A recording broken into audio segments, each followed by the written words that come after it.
back to the S.H.E Gallery Show. Thank you for being with us today. You are live with very special guests. We have the Epiphany Center for the Arts House. Here we have David and Kim, and joining us, we also have Aaron. Aaron is with us live as well. And you are also live with us, and you can join our conversation by calling us at 312-738-1060. That phone number will be found on the bottom of the screen throughout the segment.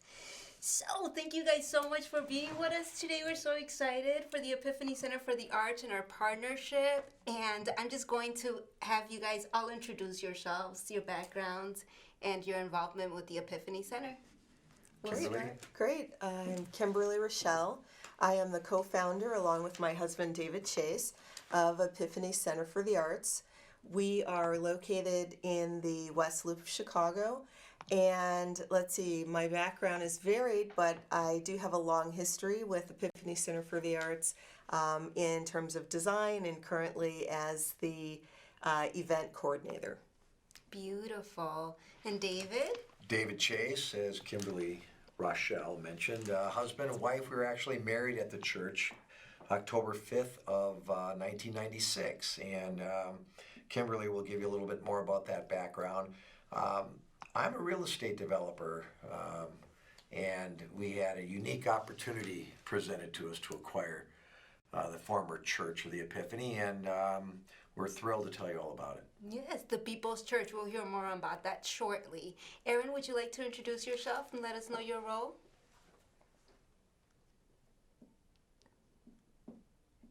Well, I don't know if Aaron can hear us, but Aaron handles the arts department, is that right? Yes, he's our Director of Art and Programming.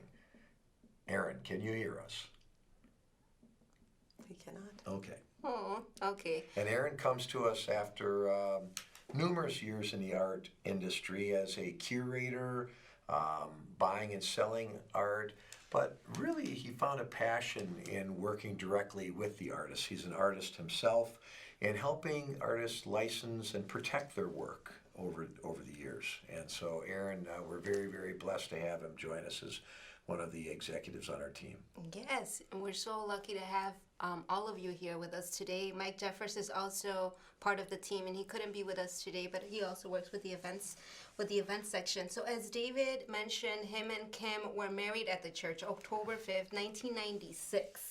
Right? Congratulations. Yes. Thank you. And here we are in 2017 is when this concept started, right? For the Epiphany Center for the Arts. Do you want to talk to us about how that developed and your relationship with the People's Church since 1996? Yes, thank you. So we were, as David mentioned, we were married at the Epiphany Center for the Arts, or the Epiphany, at the Church of the Epiphany, and now Epiphany Center for the Arts. But we were married there October 5th of 96.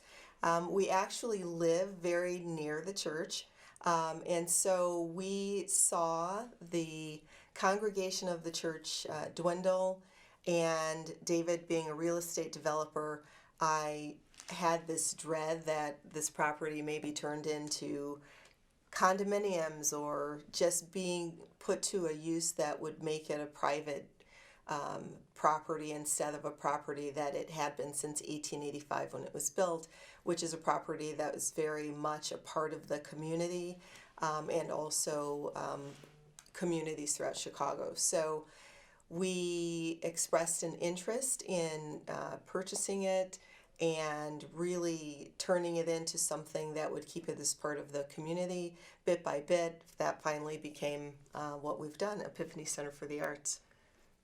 So, such a beautiful thing. So, as we mentioned before, it was called the People's Church, but it's still now serving that purpose because of you.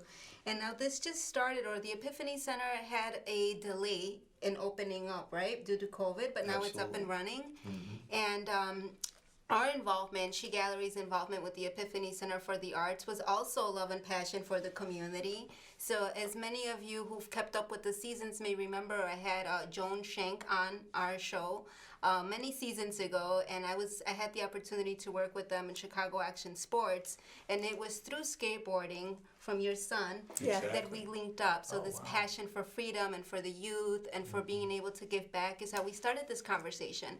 And at the time, some of you may or may not know, but there were a lot of basketball courts throughout the city that were closed down because they were in bad neighborhoods. And that was one of the first events that was at the Epiphany, right? Yes, And that was it was. before it was even open to the public. You guys want to talk to us about how you guys started serving the community before you even started fully serving the community? You know, we have a saying at Epiphany, it wasn't a coincidence, it just happened. So as far as Epiphanies as over far as Epiphanies. Nike is concerned, we had just finished we had acquired the property actually on our 21st wedding anniversary in October of 2017.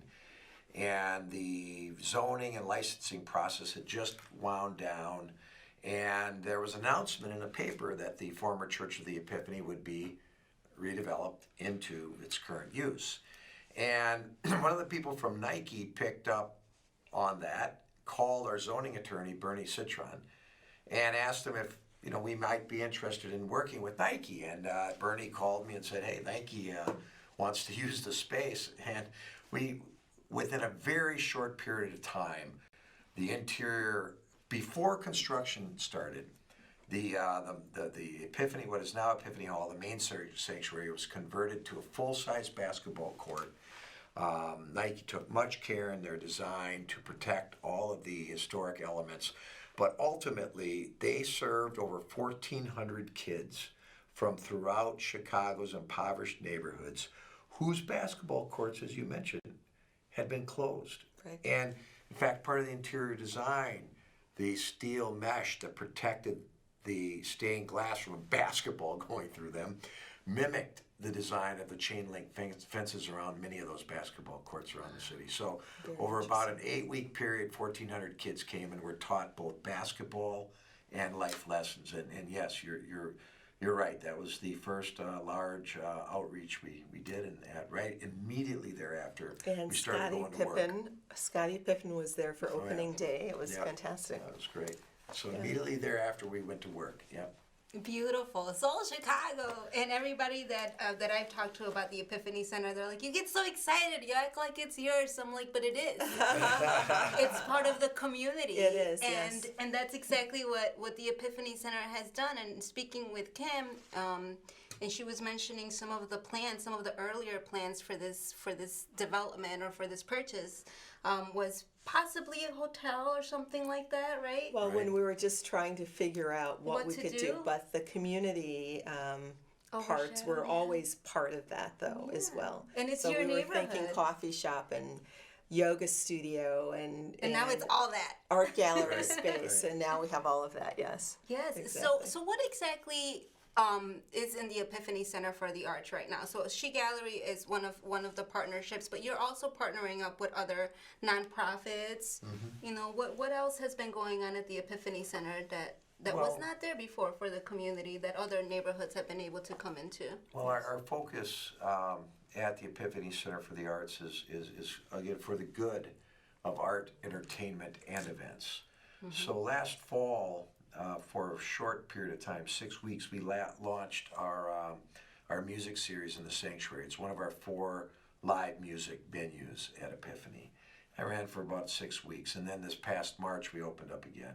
So we've activated the sanctuary for our music series. It's 5 nights a week. We've activated the catacombs, which is where we're going to have our exhibition, which we'll get to in a minute. And not only as an art gallery, but also we launched our house music series down there. Yes. We've activated Epiphany Hall through Fever and a few other concerts, most recently a concert that supported 800 people. So that could be anything from a 2-person to an 800, 900-person event. And then we found that the Guild Room, another art gallery, which Aaron will speak about, we use as chamber music.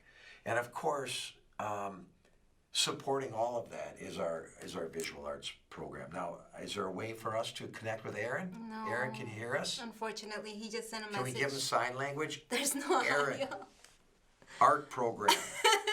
Tell us about it. Oh, Aaron, we're so sorry. Yeah, he can't. All right. Yeah. So he's very stoic there. All right, so our art programming involves 8 visual art galleries. Well, let me back up. In terms of our art programming, we support women, people of color, the LGBTQ community, and disability culture. And we do so through 3 resident art studios and a 4th studio dedicated to art education and experiential learning, which is the brainchild that you helped us develop, bringing art education to the community. So exciting. It's so exciting. And then supporting nonprofits, quite frankly, is, for me, the most exciting part of our art programming. We've worked with Build Chicago, we've worked with Arts for Life, Thresholds, Studio E, the Epilepsy Foundation. And so, in addition to that, we've just closed out Chicago Textile Week. We've had numerous artists in each of these different categories represented, and Erin has already curated 10 art shows since March. 10. And 5 will be opening between now and the end of the year. It's a remarkable accomplishment. Quite. Yeah. Okay. All right. So Erin, can you speak to that? No. All right. So, sorry about you want to chat? Can you chat? Erin? I don't know if you could chat with us. All this technology. I could write it down on a piece of paper. I Erin. can't hear my audio. You can text him. Yeah. Oh, yeah. You want to share? You want to share? Would you like to share anything with us? Erin. Would you like to share anything with us via chat?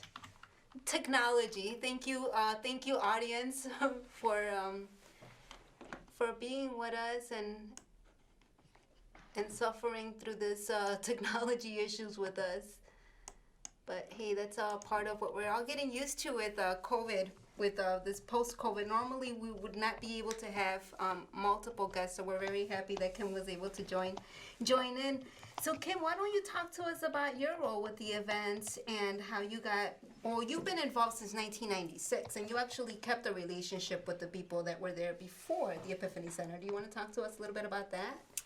Yes, so I had a glass, should I look at the camera there? Yes. I had a glass manufacturing company, an art glass company, and there was a point in time where the church, which when it was built was part of a very wealthy community, of course in 1885 as I mentioned, but then there was a period of time where the entire community was in decline and the church upkeep wasn't good, and in fact there was quite a bit of stained glass windows that had been stolen from the church. So I had my glass manufacturing company. I had the relationship with members of the church, of course, having been married there. So I was asked to replace a lot of the stained glass windows that had been stolen or broken or damaged. And so I did that in 1998. So that was fantastic. And then in addition to that, I have had a relationship with one member in particular who's a very good friend of mine, and so we were able to just keep the relationship with the church, which we're very excited about, and here we are. Nice. And so that was in 1996, and then you right now you're still helping. Are you helping Mike with the events? Or are you helping the entire center? Yes. So what I do for Epiphany Center for the Arts is handle private events. So we do have multiple event venues, as David mentioned, very large venues, and then some more intimate spaces. So whether it's weddings, galas, fundraisers, anniversary events, whatever it may be, I am the person that can give tours, which I do every single day. And it's such a beautiful place to go towards. Thank you. So I can give tours of Epiphany and really introduce anyone who's interested in a venue for rent. So that's what I do. Nice. And I just want to let the audience know, because I remember visiting the Epiphany Center on a tour when you needed hard hats. Oh, yeah. Yes. Oh, yeah. There was no floor. Still a dirt floor. Yes. Yeah. You were there early. That, Very yes. That seems like a long time And on ago. some And it cold wasn't. days. Yeah, it seems like a long time, but it really wasn't. Because it developed really fast. 3 years, 2 full-on years of construction, a year of planning, a couple of years to actually acquire. So, here we are, five years later. Yes.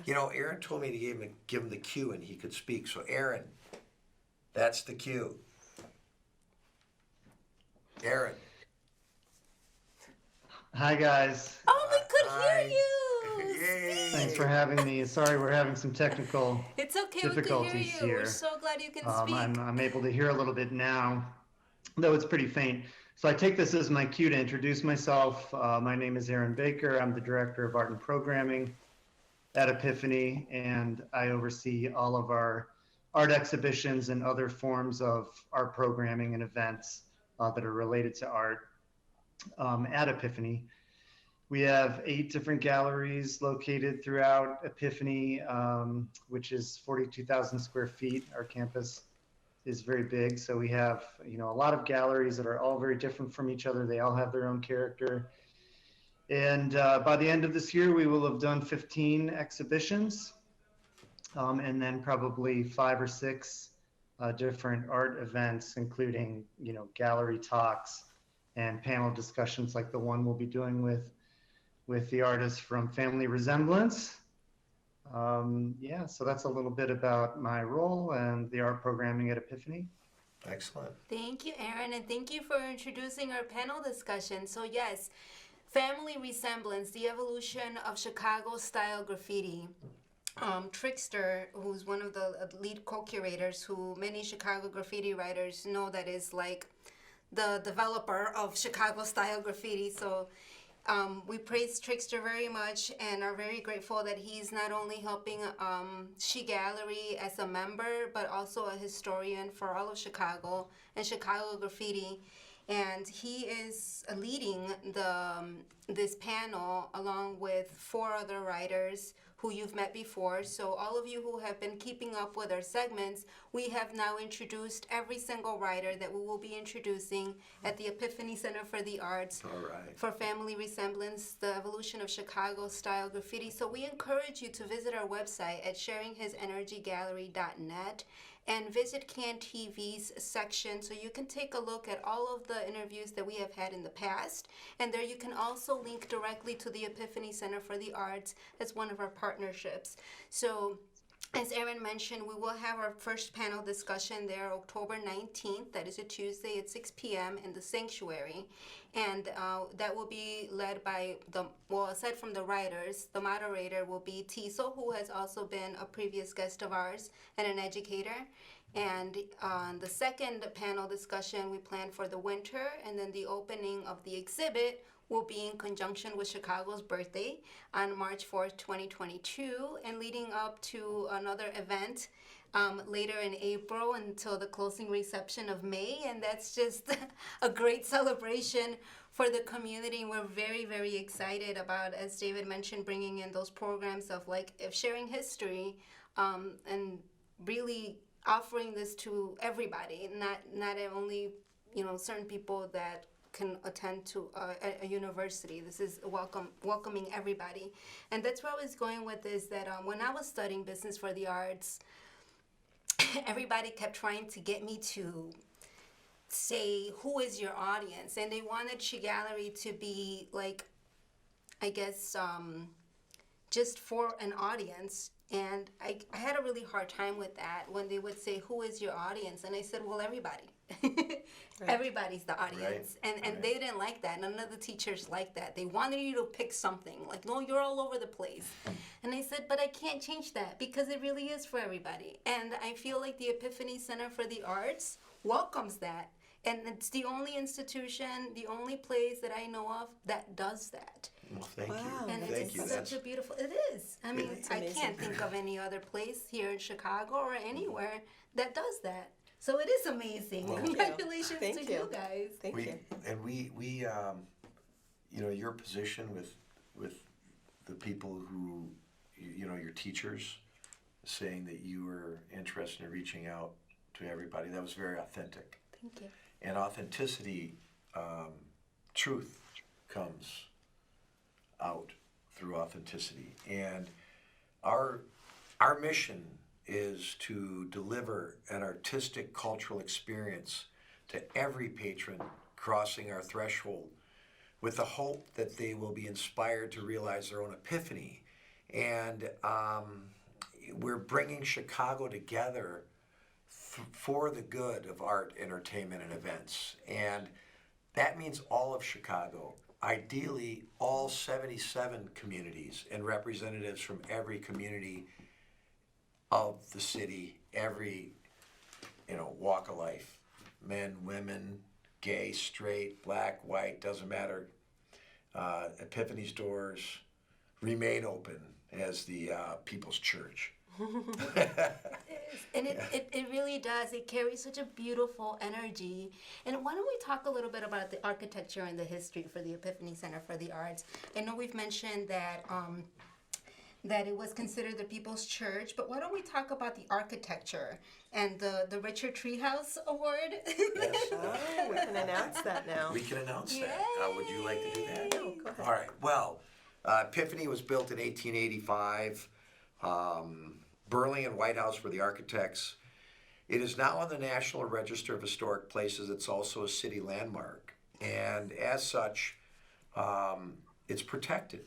Its architectural history is protected, and we're protecting the community aspect of it. Right. And through our interest in bringing social equity to the table, and our interest in being community-based, and taking the care that we have to restore and preserve Epiphany, and Kimberly's extremely keen eye for detail and design, we've been fortunate to receive the Richard Treehouse Award for adaptive reuse, and that is a very prestigious award, and we're just humbled and grateful to be a recipient, and we're very, very happy to share that with the audience here. Yeah, and now we're taking roots from, again, the People's Church.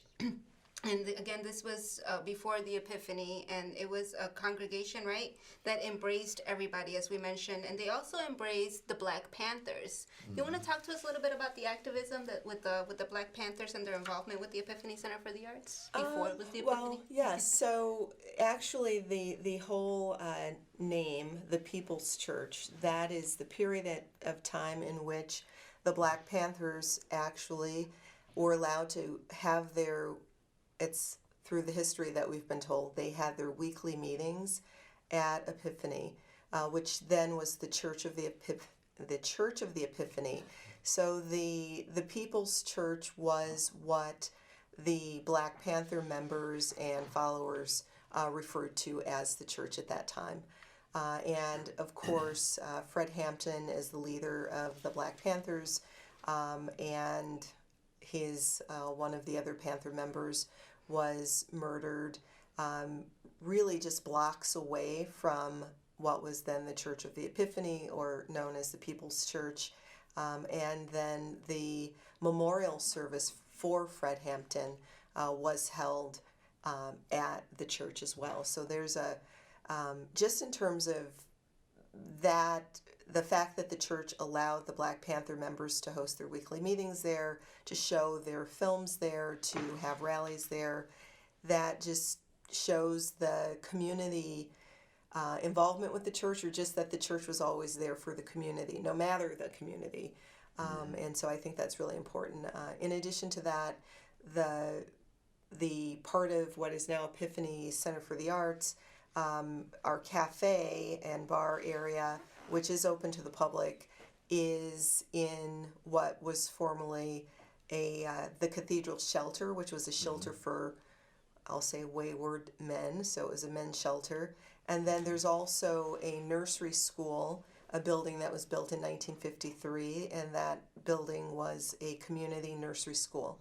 So serving mostly underprivileged families. So Epiphany has a long history as being just an important part of the community, whether it was the wealthy community who built the church and were longtime members, or less fortunate communities as well.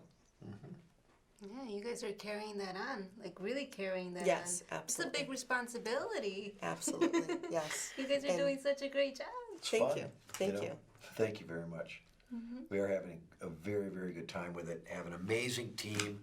Aaron, Mike Jeffers, Carrie, Sheehan, our son Lucas works with us, Carol Siebert. But what really makes it special is our relationship with people like you, Thank Dulce, you. because Absolutely. it's without our collaborations, the collaboration with organizations such as yours, we could not have the reach that we do. Right. And it's through those collaborations that I believe make Epiphany unique. Yeah, it is. The community, as you mentioned, there's 77, right? And like we're introducing all of those communities in one center. Yeah. And that's really, really special and unique. Not a lot of, as I mentioned this earlier, this door is truly open for everybody that wants to enter. And I think that some people, it's still fairly new in the big picture, and I'm pretty sure Absolutely, that as time yes. goes on, more people will understand that big red door is open for everybody. Multiple red doors. We're The big open. heart, yes, because it does look like. I remember when we were there for a couple of meetings. There was some rumor, or there was some plans for the Bansky show to be there, and then it was moved. But there were people there that were like waiting to come inside. And sometimes when we'd be out there waiting for a meeting, there'd be people, what's going on in there? What is this Yes. place? And then we'd like redirect them, go to the website. Oh, okay, I didn't know about this. So it is a very exciting development, and I'm sure that more of you will learn more about it when you join our events for S.H.E Gallery with our panel coming up. We are again introducing moderator Tiso, and we're going to have Trickster on our first panel, Trickster, Slang, Oracle, East, and Fez. And again, you can visit our website at sharinghisenergygallery.net, and you can check out all of their interviews. And then we'll have our second panel introducing the remaining of the artists, and then again, and the Epiphany Center for the Arts, that's the sanctuary room, and then we'll have the exhibit at the catacombs and leading up to the event. So again, as Aaron mentioned, there's 8 gallery rooms throughout the center. So there's a lot to look at, a lot of cool, unique stuff, and a lot of it serving the community. We only have a couple of minutes left. Is there anything else that you guys want to leave the audience with? Kimberly? Words of wisdom, inspiration from the Epiphany Center for the Arts. Although I feel like David kind of really spoke on that when speaking on the mission, right? Yes. I will say this, that our growth and the awareness of Epiphany's organic. And in many, many ways, we feel the presence of a spirit. And I will say this, that in your life, when you feel that wind start pushing you on the back a little bit, most of us are running into the wind, facing wind and fighting in life, but try to sense the wind when it's at your back. And when you feel it, just go with it. And it'll be amazing where that can take you. So, feel the wind. Feel the wind, ride the wave. Ride the wave, wave, and rock yes. and roll. You want to leave the audience with anything? I just am thankful. Thank you for having us. Thank you for being with us. And you are.